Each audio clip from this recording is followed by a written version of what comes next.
김건희 여사의 명품 수수 의혹을 둘러싸고 특검의 수사가 확대되면서요. 관련자들의 잇따른 진술 또 그리고 자백들이 이어지고 있죠. 말 그대로 명품에 발목 잡힌 거 아니냐 이런 이야기가 나오고 있습니다. 자, 김건희 여사의 일단 명품 수수 의혹 현재 지금 수사 상황은 어떻게 돌아가고 있습니까? 예, 김건희 특검은 원래 김건희 국정농단을 목적으로 이제 운영이 되고 있었는데 예. 갑자기 이제 명품 수수 의혹들이 불거지면서 여기에 이제 모든 관심이 쏠리고 있는 상황입니다.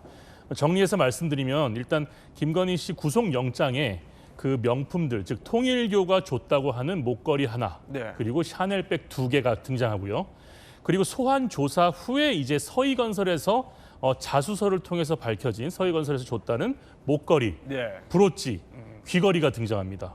그리고 마지막으로 또 서모 씨가 본인 주장으로 이제 대리 구매를 했다고 하는데 예. 명품 시계, 바쉐린 콘스탄틴의 5,400만 원 상당의 시계까지 등장을 하게 됩니다. 그래서 명품 수수 의혹이 지금 여러 가지로 여러 갈래로 지금 나눠져서 지금 수사가 되고 있는 상황입니다. 네. 자, 이 과정에서 뭐 김건희 여사가 받았다라고 특검이 보고 있는 이 여러 가지 명품들이 있는데 이 명품들이 정말 잠깐 화제가 되고 있어요. 그 특별 검사팀 조사에서 20년 전 홍콩에서 구입한 모조품 200만 원짜리라고 했던 눈꽃 목걸이가 예. 사실 그 반클리프 앤 아펠 이건 명품이랑 거리가 엄청 먼 저도 이름을 들어본 적이 있을 정도 되게 유명한데 이 최근에 쿠팡 해외 직구 코너에 눈꽃 물방울 김건희 목걸이 실버 S925 화이트 골드 도금이라고 이제 상품명이 올라왔는데 네. 판매자가 요즘 핫한 김건희 목걸이라는 이제 그 설명을 집어 넣었습니다. 가격은 63,550원으로 김건희 씨가 이제 2022년 나토 회의 때 참석하면서 이제 착용했던 6,200만 원 상당의 이 목걸이의 약 1000분의 1 정도 가격으로 이제 알려져 있고요. 네. 뭐 네이버 쇼핑에서도 이제 뭐 비슷한 가격의 이제 제품들이 올라와 있습니다. 그리고 네. 이제 14K 제품은 한 77만 원대 정도로 이제 판매가 좀 되고 있는 걸로 알려져 있고요. 그리고 이제 이런 논란이 계속 될 때마다 사람들이 논란 그 자체를 보는 것보다 거기에 나와 있는 특정한 본인이 보고 싶었던 네. 값비싼 목걸이 아니면 드레스 뭐 이런 것들에 대해서 좀 소위 얘기하는 꽂히는 성향들이 있어서 뭐 유통업체라든지 이런 곳에 좀 발빠르게 대응하는 경향도 좀 있고요. 그러니까 좀 문제가 되니까 이제 쿠팡에서는 이제 그 김건희라는 이제 검색어를 내리긴 했지만 여전히 네. 판매가 되고 있고요. 댓글들을 좀 살펴보면 뭐 저랑 좀 제가 생각하는 좀 비슷한 게 있어요. 뭐 정품은 사정없이 비싼데 이건 1000분의 1 가격이네. 아유. 네. 그리고 이제 뭐 네. 아내한테도 하나 사줘야 되겠다. 라고 근데 왜 하나만 사줍니까? 이 정도 가격이면 한 10개는 사줘야지. 네. 그리고 이제 멍pen이 관심도 없는데 뭐 반클리프 아펠은 나도 알고 있다. 뭐 이런 식의 댓글이 달려 있습니다. 사실 저희가 이걸 짚어가는 이유가 뭐 이번 사태를 비판적으로 바라보면서도 사태 풍경이 이렇다라는 점을 짚기 위해서 저희가 이걸 소개를 해드린 건데 자 이렇게 사람들이 사태를 비판하면서도 곽금주 교수님 가짜 상품이 등장하고 또 여기에 이렇게 열광하고 이런 심리가 뭘까요? 네, 이게 그 블레임룩이라 그래서요. 예. 우리나라에 있는 어떤 시사 용어입니다. 그래서 비난하면서 따라가는 거죠. 블레임 하면서 그 룩을 따라가는 건데요. 처음 이 97년도에 신창원이 탈옥을 해요. 예. 그러다가 99년도에 체포됩니다. 아. 근데 그 당시에 엄청난 화려한 무지개 아 저거요? 네, 색깔의 그 미소니 티셔츠를 입었어요. 네, 네. 그걸 보고 사람들이 이제 저게 뭔가 그러면서 근데 너무나 고가니까 이제 가품을 사기도 했죠. 네. 그리고 나서 이제 2000년도에 무기 거래상 린다 김 네. 엄청 무리를 일으켰거든요. 아, 근데 이분이 오, 엄청 네. 멋쟁이였어요. 오. 그래서 나오는데 에스카다 안경을 선글라스를 끼고 나왔는데 그걸 보고 또 에스카다 안경이 유행되기도 했고요. 그러나 이제 블레임 룩이라는 용어가 만들어진 거는 네. 2007년도에 신정아 사건이 터지죠. 예. 그래서 이게 뭐 학력 위조다 또 고위 공무원까지 얽혀서 엄청 뭐 난리가 났죠. 이럴 때 이 그 신정아가 입었던 옷들 이러한 것들이 다 비싼 거였어요. 돌체앤가바나라든지 보테가라든지. 그래서 이러한 것들이 유행을 하면서 이때 이 블레임 룩이라는 용어가 처음 네. 등장을 했고요. 뭐 최근에 2016년도에 그 최순실이 이제 구속되고 이럴 때 나온 거가 신발이 구찌 신발이다. 그래서 72만 원짜리 프라다 신발이죠. 프라다 신발이 유행하기도 했었던 거죠. 네, 저희가 사실 뭐 명품을 홍보하려는 목적은 네. 없기 때문에 가급적이면 명품의 진짜 이름은 자제해 주시면 네. 감사하겠습니다. 자, 그런데 이번 김건희 여사 사건에서 자주 등장하는 표현이 있어요. 뭐냐면 이번에 저도 자주 네. 듣게 되는 말인데 바로 하이엔드 명품 이 말이거든요.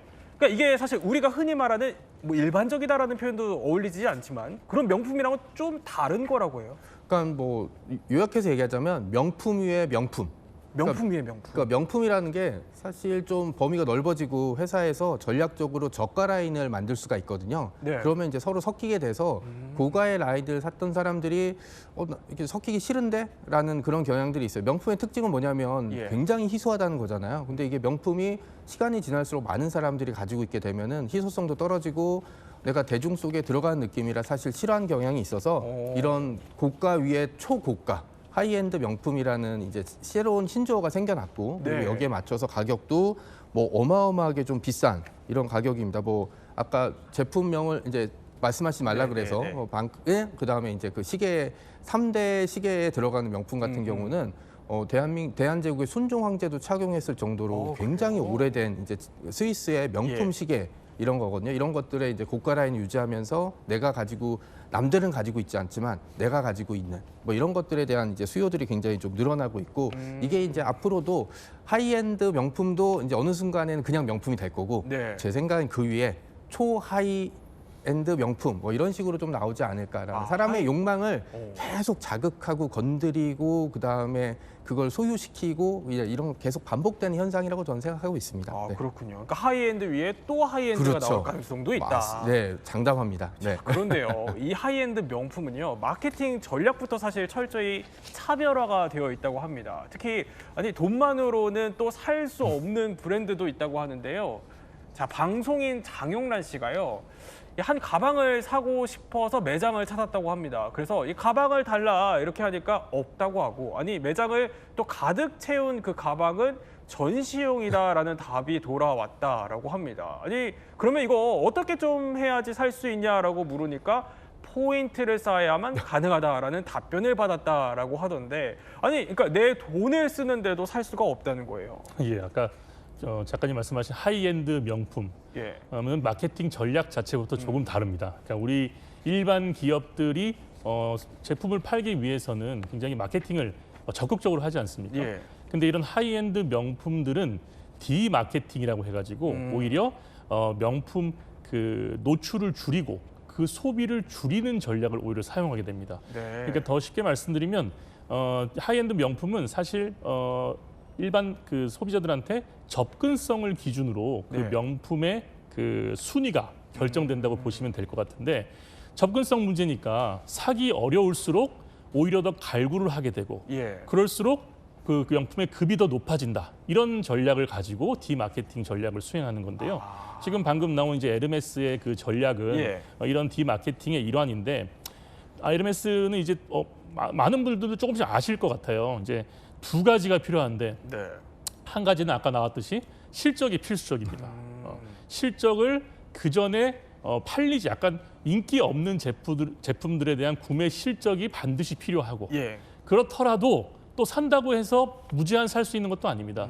1년에 딱 하나씩만 살 수 있다고 합니다. 제한도 있어요. 예, 그 회사에서 제일 유명한 버킨백, 뭐 캘리백은 1년에 하나씩만 살 수 있는 또 구매 제한이 걸려 있다고. 그렇군요. 이런 두 가지 요소 정도로 이 브랜드는 이런 디마케팅 전략을 사용하고 있는 것으로 보입니다. 아니 근데 사실 뭐 저는 좀 단순하게 생각해서 곽금주 교수님 뭐 많이 팔면 많이 벌 수 있을 것 같은데 이런 마케팅 전략을 쓸 수밖에 없는 심리학적인 관점에서 보면 어떻게 좀 해석해야 됩니까? 네, 가장 중요한 거가 희소성입니다. 제한돼 있다는 거예요. 예. 내가 아무리 돈을 가지고 사고 싶어도 제한이 돼 있어요. 그래서 그게 한정판 또는 완판됐다 이러면은 그 가치가 더 커집니다. 그게 이제 우리 심리적 저항 이론이라 그래서요. 예. 뭔가 내가 하고 싶은데 할 수가 없어요. 그 이제 아주 쉬운 거가 하지 말라 그러면 더 하고 싶어지거든요. 아. 그거가 마케팅에 들어온 거죠. 그래서 내가 갖고 싶은데 이거를 가질 수가 없게 되면은 그 가치가 훨씬 더 커지게 됩니다. 그러다 보니까 훨씬 더 이제 더 갖고 싶어지고 네. 또 더 이러한 거를 자극시키는 거가 바로 이런 하이엔드 브랜드라고 할 수 있고요. 그 다음에 이제 그러다 보니까 어떻게 하면은 이거를 가치스럽게 만들까 한 것 중에 하나가 단순히 물건을 파는 게 아니고 문화를 파는 거죠. 그게 이제 우리 스타벅스 처음 들어왔을 때였습니다. 스타벅스 처음 들어왔을 때 학생들이 스타벅스 가서 공부하면 공부가 잘 된다는 거예요.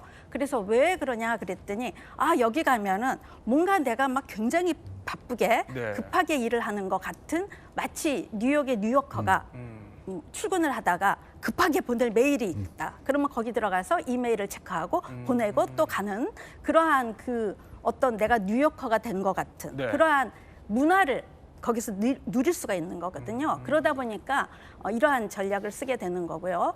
이런 이제 하이엔드 브랜드가 또 하나는 파레토 법칙이라는 게 있어요. 이거는 이태리 경제학자 파레토 박사가 처음 제시한 거였어요. 그런데 그 이태리 사람들의 20%가 국민의 80%의 부를 가지고 있더라. 80대 20 법칙이라 그래요. 결국은 백화점 같은 데에도 매출은 누가 내느냐면 매출의 80%가 이 명품을 구입하는 20%에 의해서 이루어진다는 거죠. 그러니까 아주 고가로 해서 아주 희소하게 만들어서 그러면서 우리가 이런 고급 문화를 팔면서 하게 될 때 사람들은 거기에 더 현혹이 된다는 거죠. 아니 뭐 이런 가치를 어떻게 보면 인정이라도 하듯이 최근에 한 경매에서 명품 가방이 그야말로 경매에서 최고액을 찍었어요. 이게 저거요.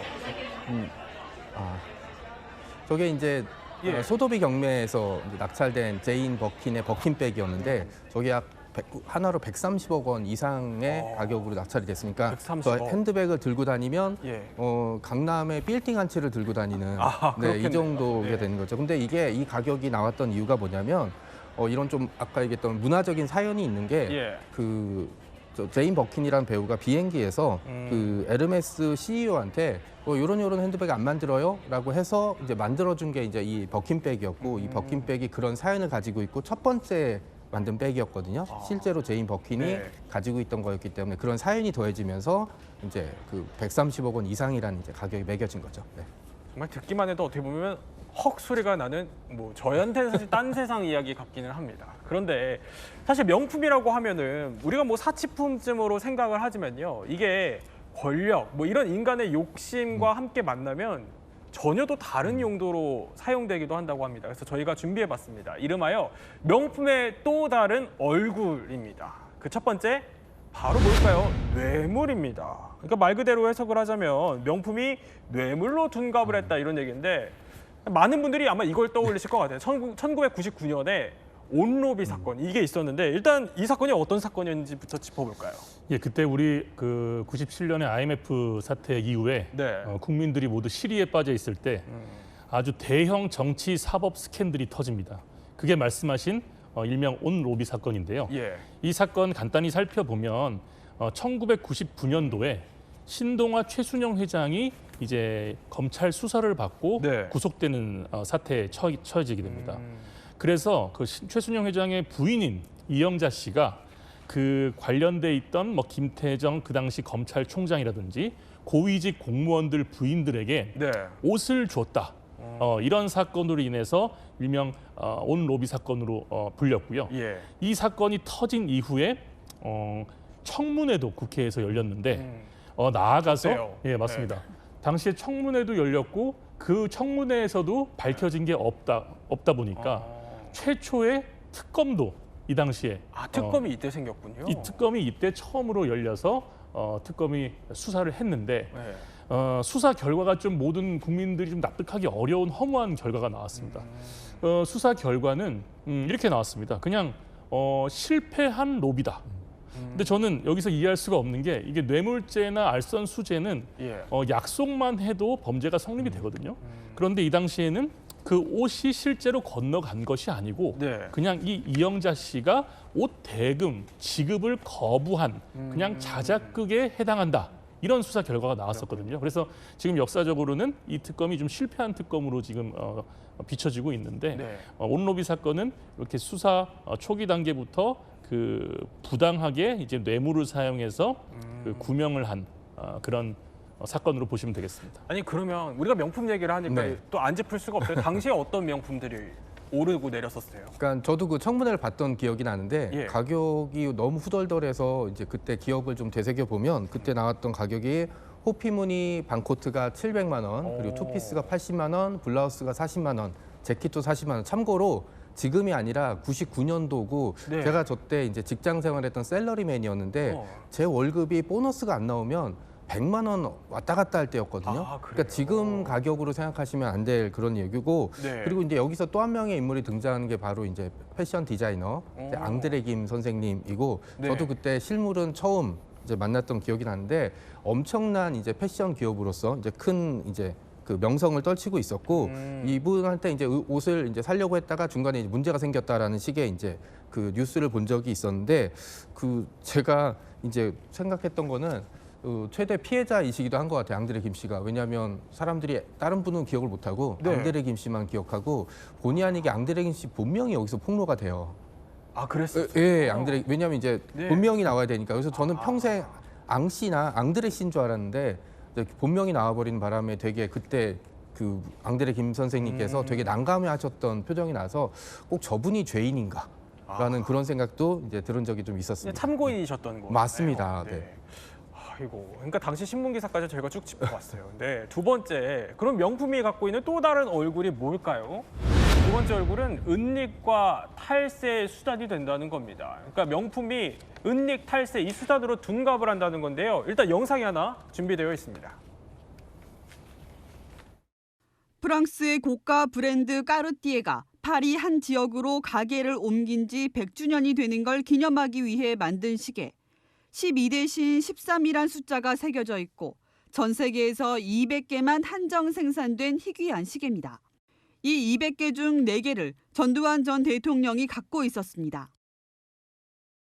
자, 바로 전두환 전 대통령이 비자금을 초호화 명품 또 그림으로 은닉을 했다가 이게 결국 몰수가 됐다 이런 뉴스인데 당시에 몰수된 이 물품도 화제였고 이후에 이어진 경매까지도 화제였었어요. 맞습니다.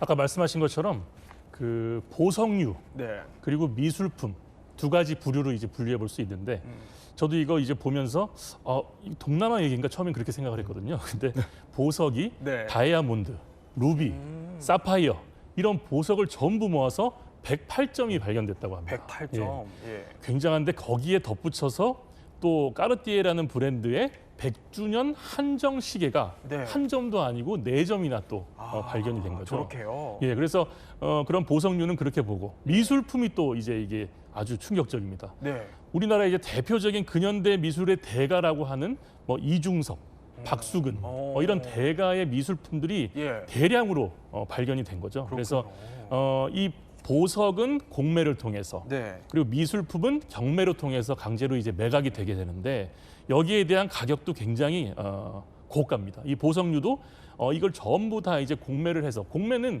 시세보다 훨씬 낮은 가격에 낙찰이 되지 않습니까? 네. 그럼에도 불구하고 당시에 6,800만 원. 당시에 짜장면 값이 2,000원이 안 됐었으니까 네. 지금 가격으로 엄청난 금액의 이제 공매가 이제 이루어진 것이고 미술품은 더 심합니다. 심지어 이 미술품 중에서는 수십억에 달하는 네. 가격으로 경매가 됐다는 그런 소식도 있습니다. 아니 이제 특검에서 또 근무를 해보시고 수사도 해보셨으니까 명품이 이렇게 은닉, 탈세 수단으로 활용되는 경우가 굉장히 많아요. 그 이유가 뭘까요? 크게 세 가지로 저는 이제 보는데요. 첫 번째는 이 그 보석류나 명품들은 감정가 산정이 어렵습니다. 그 말인즉슨 보관을 하면서 만약 예를 들어서 공무원들은 재산 신고를 하지 않습니까? 네. 재산 신고할 때도 감정가가 특별히 명확하게 정해지는 것이 아니기 때문에 축소해서 신고할 수도 있고 그렇군요. 신고해서 누락해도 어떻게 알 수 있는 방법이 별로 없습니다. 네.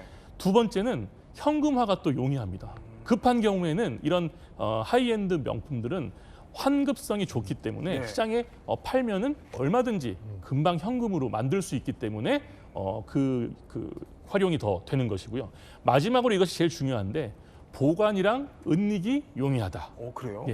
네. 이번에 김건희 특검도 지금 그 실물들을 지금 못 찾고 있지 않습니까? 그렇죠. 초반에 말씀드렸던 이제 뭐 시계나 목걸이 네.